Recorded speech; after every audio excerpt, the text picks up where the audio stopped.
Shalom, que la grâce et la paix de Dieu soient avec vous tous. Je bénis le Seigneur en ce jour qu'il me donne cette opportunité pour pouvoir partager avec vous mon témoignage, mon vécu avec le Saint-Esprit. Avant d'aller plus loin, je me présente. Je suis la sœur Marie-Mirlande Salvador. Je suis mariée, j'ai un enfant. Un petit parcours sur ma vie en Christ. J'ai accepté le Seigneur dans ma vie en 2007. Je me suis fait baptiser en 2008 et la fin 2010, je me suis mariée. En ce jour, je suis là pour partager avec vous ce témoignage. Un témoignage puissant où vraiment je vais vous raconter comment je suis passée de l'infertilité à la fertilité par la puissance de Jésus, sous l'onction du Saint-Esprit. Ce personnage puissant, le Saint-Esprit. Comme je viens de vous le dire, après mon mariage en 2010, ça n'a pas été facile pour nous d'avoir un enfant. On a attendu 1 an, on voit que le bébé n'était toujours pas là. Mon époux et moi, nous avons été voir plusieurs gynécos. Ils nous ont tous dit la même chose par rapport à certaines complications, que c'était pas facile, que c'était impossible même. Le seul moyen, c'était de faire une fécondation in vitro. Comme c'était le désir de nos cœurs, j'ai accepté de faire cette fécondation in vitro. Mais mes bien-aimés, c'est un processus très long, qu'il y a beaucoup de démarches à faire, qu'il y a beaucoup d'examens à faire. Nous n'avons pas pu malheureusement arriver jusqu'au bout. À chaque fois, il y avait toujours un blocage qu'on ne comprenait pas. 2010 s'est passé, 2011, 2012, 2013, pendant tout ce temps. Je me suis dit, bon, finalement, il faut que je trouve une autre solution. Il est vrai que j'étais en Christ, je vais à l'église, je pratiquais la parole de Dieu, mais il faut le dire aussi, je n'avais pas une relation intime avec le Seigneur.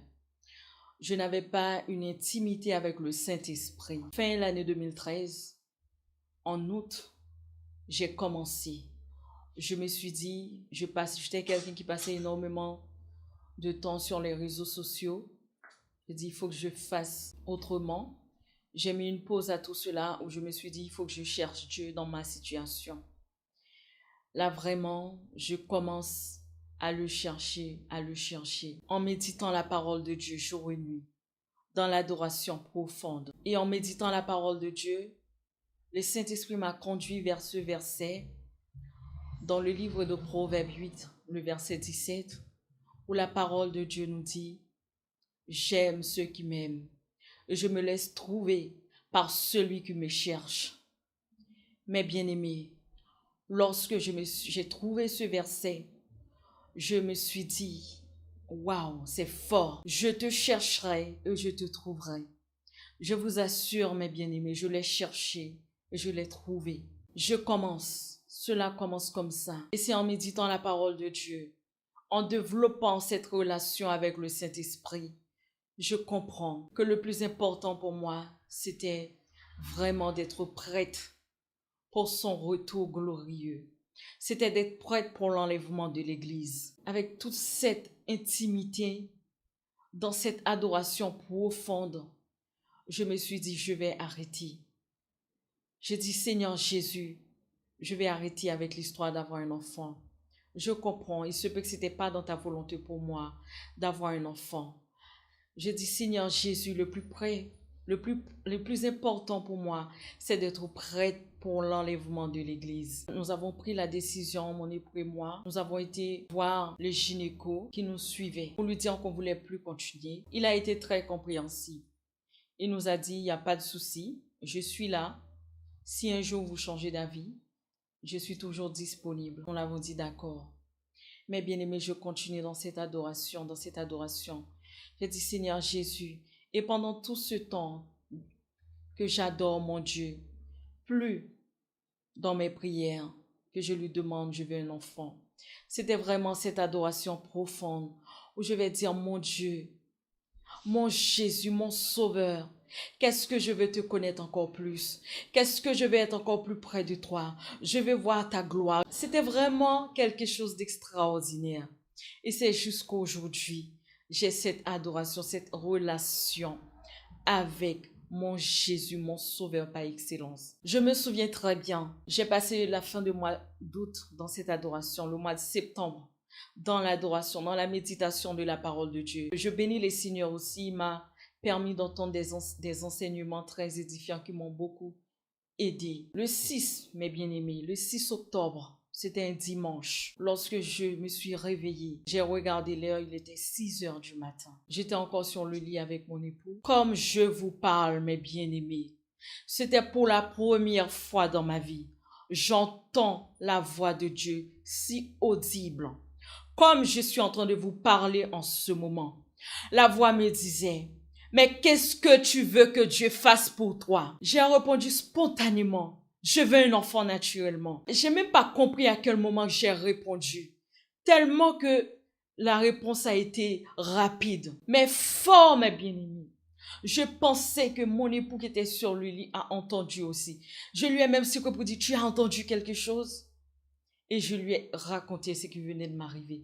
Audiblement, mes bien-aimés, j'ai entendu la voix. Retenez bien cette date parce que je reviendrai à la fin sur cette date. Le 6 octobre, un dimanche, 6 octobre 2013, la voix me dit, qu'est-ce que tu veux que Dieu fasse? Qu'est-ce que tu veux que je fasse pour toi? Parce que j'étais dans cette adoration, je ne demandais rien. J'étais dans cette adoration, je ne demandais rien à mon Dieu. C'était l'adoration. C'était de prendre le temps de l'adorer pour ce qu'il est. Et je continue dans mes démarches de l'adoration. Je continue, mes bien-aimés. Et je me souviens, le Seigneur m'avait accordé sa grâce. Le Saint-Esprit m'a emmené sur un message que j'ai écouté. C'était un message de l'année de 97, où c'était dans une conférence où le pasteur parlait de la sanctification. Et on lui posait pas mal de questions. Il y a une personne qui lui a posé la question en lui demandant, est-ce qu'une sœur peut porter des pantalons? Il a répondu, si vraiment c'est une sœur qui décide de marcher dans la sanctification totale, selon Épître aux 1 Thessaloniciens 5, le verset 23, que le Dieu de paix vous sanctifie lui-même tout entier, que tout votre être, l'esprit, l'âme et le corps soient conservés irréprochables lors de l'avènement de notre Seigneur Jésus-Christ. Cela m'a touché, mes bien-aimés. Je me suis dit, waouh, mais moi je veux que tout mon être soit dans la sanctification. Et j'étais quelqu'un qui portait que des pantalons, des vêtements sexy, partout à l'église en pantalon, au travail en pantalon, partout. Alors du jour au lendemain, j'ai changé ma garde-robe. J'ai compris que le Saint-Esprit a voulu faire un travail en moi-même. J'ai compris l'importance du dépouillement. Je me suis dépouillée à travers mes habits. J'ai changé ma garde-robe où j'ai jeté tous mes pantalons, tous les colliers, tous les bijoux que j'avais. Parce que j'ai compris, le Seigneur aime la simplicité. Je continue, le Saint-Esprit voit mon obéissance, où j'entends le Saint-Esprit qui me parle. Mes bien-aimés, lorsque vous avez cette relation profonde avec le Seigneur, avec le Saint-Esprit, il vous parle. Je vous assure que c'est une personne qui parle, qui parle. Et là, il me demande d'acheter un body bleu. Je me suis dit, mais Saint-Esprit, pourquoi tu me demandes d'acheter le body bleu? C'est un vêtement bébé, je demande plus d'enfants, je suis plus dans l'attente. Mais mes bien-aimés, Dieu sait toutes choses. Selon Psaume 37, verset 4 qui nous dit, fais de l'Éternel tes délices et il te donnera ce que ton cœur désire. Avoir un enfant, c'était quand même le désir de mon cœur.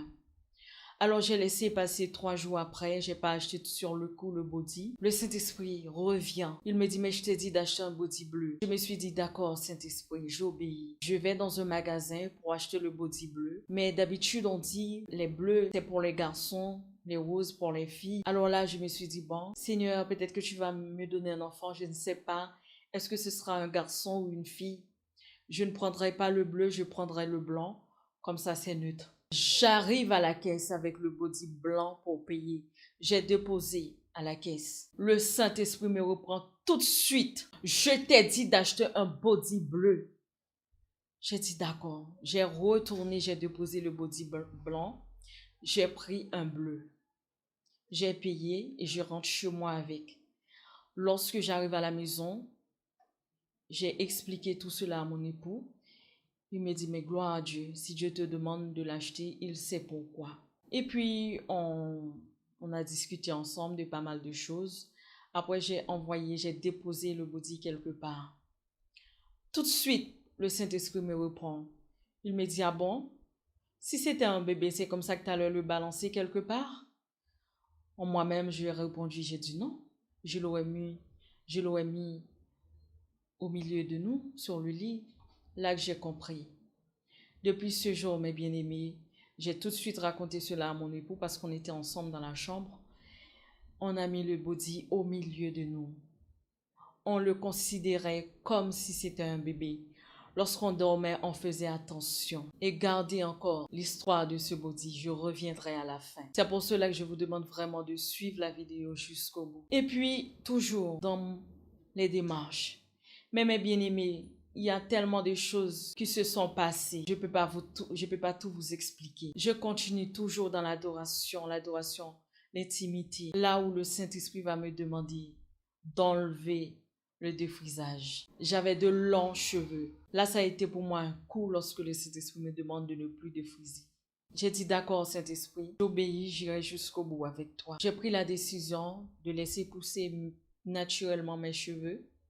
J'ai laissé pousser pendant à peu près 3 mois. Quand ça a poussé un peu, j'ai coupé mes cheveux. J'avais que les cheveux naturels. Et pour toutes les femmes qui sont à l'écoute, vous savez que ce n'est pas évident. Pour celles qui ont des cheveux crépus, c'est compliqué lorsqu'on va au travail. Et là, c'était pas trop évident pour moi. Et c'était pour la première fois que je vais prendre cette décision, où je vais prendre la décision de porter des faux cheveux. Je me souviens très bien de cette date. C'est un jeudi 18 janvier 2014. Mais étant donné que je suis dans cette relation avec le Saint-Esprit, je voulais lui plaire dans tout. Je voulais plaire à mon Dieu dans tout ce que je fais. Je lui demande, est-ce que tu prends plaisir concernant les faux cheveux que je portais? Est-ce que cela te plaît? Le Saint-Esprit, si ce n'est pas le cas, tu me le dis, je l'enlève tout de suite. Je passe 5 jours en train de lui parler comme ça parce que c'est mon ami, je lui parle. Je me suis coiffée jeudi 18, c'était un samedi après-midi, je me suis coiffée. 18 janvier 2014. Le Saint-Esprit va me répondre jeudi 23 janvier 2014. Je me souviens tellement de cette date. C'est une date inoubliable dans ma vie. C'est resté gravé en moi. Lorsque je sortais au travail pendant ma pause à 12h30, je marche où j'entends qu'il y a une dame qui m'appelle. Je me suis retournée pour aller voir cette dame. J'ai l'impression que la dame m'attendait à cet endroit. Quand j'ai été voir la dame, elle habillait tout de blanc. Elle était très simple. Elle me dit, vous êtes d'ici? J'ai répondu à la dame, oui, je suis d'ici, en pensant que c'est quelqu'un qui m'aurait demandé une adresse. J'ai dit, oui, je suis d'ici, toute joyeuse. Elle me dit, vous pouvez m'acheter quelque chose à manger? Je dis, oui, je vais vous acheter à manger, il n'y a pas de souci. Mais mes bien-aimés, j'ai répondu à la dame, sincèrement, je n'avais pas d'argent dans mon sac. Mais j'avais quand même ma carte bancaire où je me suis dit, mais je vais au distributeur qui n'était pas trop loin. Je vais prendre de l'argent pour lui acheter à manger. Automatiquement, j'ai répondu à la dame, oui, je peux vous acheter à manger. Elle me dit, elle touche mes cheveux. Elle me dit, mais pourquoi tu portes des faux cheveux? Pourquoi tu te coiffes avec des faux cheveux? Tu ne sais pas que ça vient du diable? Comment la gloire de Dieu va faire pour venir sur toi? Rentre chez toi. Enlève les faux cheveux que tu as mis sur ta tête. Mais bien-aimé, j'étais choquée. Parce que dans ma prière, j'étais constamment en train de demander à mon Jésus, est-ce que c'était sa volonté? Et là, je vois quelqu'un qui me parle aussi clair. J'étais choquée. J'ai répondu à la dame, d'accord, il n'y a pas de souci, merci pour le conseil. C'est parce que je veux laisser pousser naturellement mes cheveux.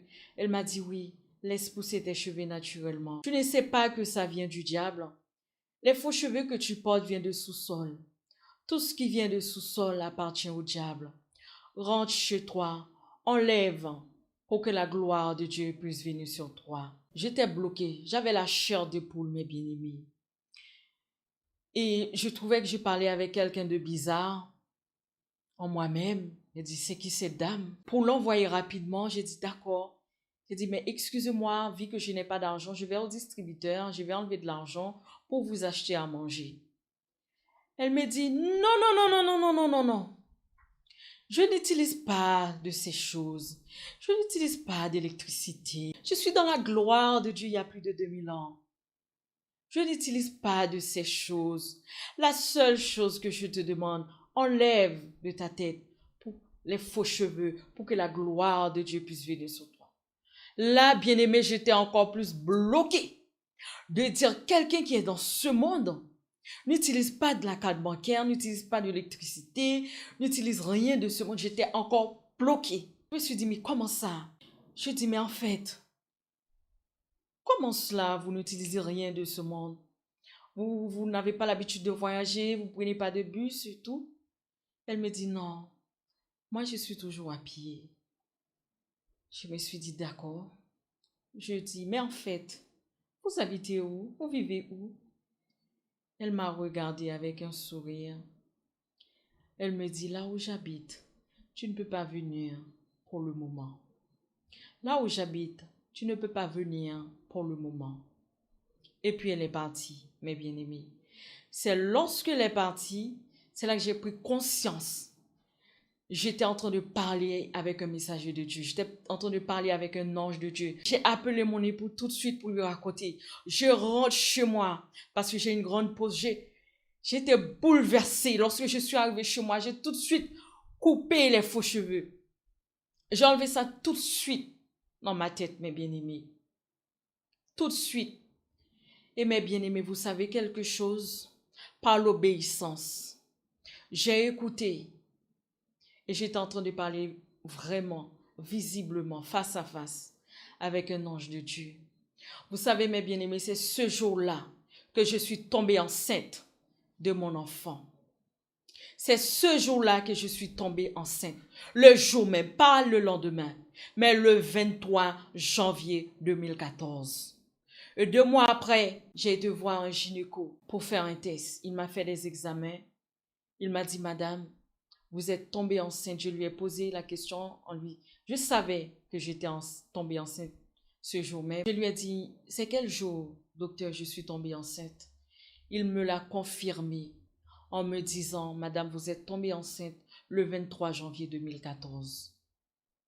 Et le body bleu que je vous ai parlé tout au début, la voix que je vous ai parlé, vous savez, mes bien-aimés, j'ai accouché de mon fils le samedi 4 octobre 2014, quasiment jour pour jour. La voix m'avait parlé. C'était un dimanche 6 octobre et j'ai accouché mon fils, tandis que l'accouchement était prévu pour le 20 octobre, mais j'ai accouché le samedi 4 octobre 2014. Le body bleu que je vous ai parlé, le petit vêtement qui était là, c'est le premier vêtement qui a été sur mon fils. Pour vous dire combien Dieu est fidèle, combien Dieu est grand. Lorsque tu le cherches, tu le trouves. Il se laisse trouver par celui qui le cherche. Voilà mon témoignage. Je ne connais pas ta situation en ce moment. Je ne connais pas les épreuves que tu traverses en ce moment. Mais une chose est claire. Lorsque tu te retournes vers ce Dieu pour le chercher, de tout ton cœur, tu le trouves. Et c'est à travers de mon témoignage, j'ai compris pas mal de choses. J'ai compris l'importance de l'adoration. J'ai compris l'importance d'obéissance. Parce que la Bible nous dit, l'obéissance vaut mieux que le sacrifice. C'est vrai, mes bien-aimés. Le Saint-Esprit nous parle, mais nous devons aussi l'obéir. Nous devons nous laisser émonder par le Saint-Esprit. Son rôle principal, ce n'est pas pour nous donner un enfant, ce n'est pas pour nous donner un voyage, ce n'est pas pour nous donner un bon travail. Son rôle principal, son rôle véritable, c'est pour nous préparer pour l'enlèvement de l'Église. C'est pour nous préparer pour aller à la rencontre de notre époux. À travers de mon témoignage, j'ai compris deux choses. L'importance de l'adoration, l'importance de l'obéissance.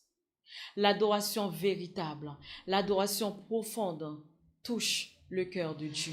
Je me rappelle de cette histoire dans l'évangile de Jean 11, lorsqu'on est venu rapporter à Jésus que Lazare était malade. Jésus avait répondu une chose: cette maladie n'est point à la mort, mais elle est pour la gloire de Dieu. Cette maladie est pour la gloire de Dieu.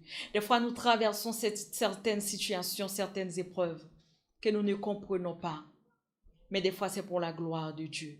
C'est une épreuve qui est là pour glorifier le Seigneur. Parce que Dieu n'intervient pas lorsque c'est facile. Il intervient lorsque les médecins ont dit c'est fini. Lorsque les hommes ont dit c'est fini, c'est impossible. Parce qu'ils m'ont dit que c'était impossible pour moi d'avoir un enfant. Mais Jésus, là où les médecins ont dit c'est fini, là où les médecins ont dit il n'y a plus de solution, c'est là que Jésus commencera. C'est là que Jésus, lui, il prend la suite. Parce qu'il est le Dieu des cas compliqués. Parce qu'il est le Dieu des impossibles. La Bible nous le dit clairement. Pour Dieu, rien n'est impossible. Lorsque on est venu raconter à Jésus que Lazare est malade, Jésus a dit, cette maladie n'est point à la mort. Et nous voyons plus loin au verset 21 et au verset 32, nous voyons très bien l'attitude de Marthe et de Marie. Les deux ont répété la même phrase. Marthe s'est approchée de Jésus pour dire, Seigneur, si tu avais été ici, mon frère ne serait pas mort. Et Jésus lui a répondu, je suis la résurrection. Si tu crois, tu verras la gloire de Dieu. Mais Marie, au verset 32, dira la même phrase. Seigneur, si tu avais été ici, mon frère ne serait pas mort. Mais Marie, avant de dire cette phrase, s'est jetée aux pieds du Seigneur, pas en signe d'adoration, en signe d'humilité. Nous voyons très bien que l'attitude de Jésus a changé. Là, ce n'était plus Jésus qui disait, je suis la résurrection, si tu crois, tu verras la gloire de Dieu. Mais Jésus s'est passé tout de suite à l'acte, parce que l'attitude, la posture de Marie a fait toute la différence. Elle avait un cœur d'adoration. Jésus a même pleuré en disant, montre-moi où il est. Lorsque nous l'adorons profondément, le Dieu aussi puissant qu'il est, aussi grand, aussi véritable, il ne reste pas indifférent devant un cœur qui l'adore profondément. Il ne reste pas indifférent devant un cœur qui s'humilie. Et vraiment, dans cette conjoncture très spéciale, la seule chose que je peux vous dire, c'est de garder votre foi en notre Seigneur Jésus-Christ. Parce qu'il nous avait déjà avertis à travers de la parole. Spécialement en Matthieu 24. Ce verset, Matthieu 24, le verset 33, nous dit, lorsque vous verrez toutes ces choses, sachez que le Fils de l'homme est proche, il est à la porte. Mes bien-aimés, notre Jésus est à la porte. Notre délivrance est proche. Restons fermes, restons vigilants, restons dans la prière, restons dans le jeûne, restons dans la repentance, parce que notre Seigneur Jésus est à la porte. Et à travers de mon témoignage, je sais qu'il y aura pas mal de réactions, surtout par rapport à certains points que j'ai évoqués concernant les faux cheveux. Lorsque vous portez des faux cheveux, des faux ongles, des faux cils, est-ce que vous pensez que le Seigneur, il prend plaisir à cela? Est-ce que notre Dieu est dans la fausseté? N'oublions pas que nous servons un Dieu véritable, qui prend plaisir que dans la vérité. Je vous laisse avec votre foi concernant ce point. Je sais peut-être que toi qui m'écoutes, il y a un couple qui traverse cette situation. Ça fait des années que tu es marié, tu n'as pas encore d'enfant. Sache une chose, avec Dieu, rien n'est impossible. C'est de t'abandonner complètement à ton Dieu. Si toi qui écoutes ces témoignages, tu n'avais pas encore fait la paix avec le Seigneur, c'est le moment pour toi de le faire, parce que la dispensation de la grâce arrive à sa fin. Il ne nous reste plus de temps. Il n'est jamais trop tard pour bien faire.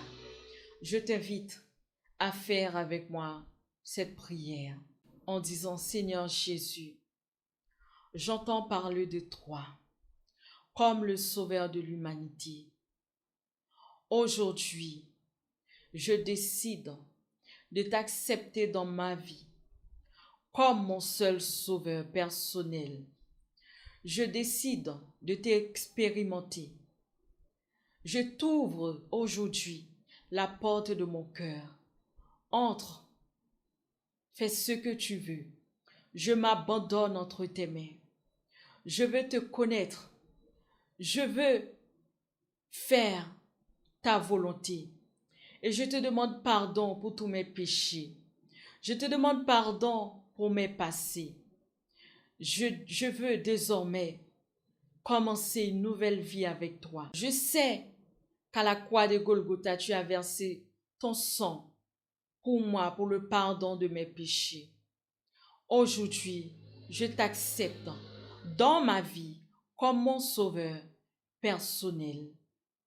Au nom de Jésus. Amen. Tu fais cette prière, c'est une prière très simple. Et trouve une Bible. Le Saint-Esprit te révélera la puissance de Dieu, la puissance de Jésus. Et pour toi qui as déjà accepté le Seigneur, continue ferme dans l'adoration, dans la prière, dans le jeûne, surtout dans la repentance et dans la sanctification. Épître aux Hébreux 12, verset 14 nous dit: sans la sanctification, personne ne verra les Seigneurs. Personne ne verra les Seigneurs. Et mon désir, ton désir, nos désirs, c'est de voir le Seigneur Jésus. Restons dans la sanctification. L'enlèvement de l'Église arrive. Jésus vient chercher une épouse glorieuse, pure, sans tache. Que le Seigneur vous bénisse. Shalom.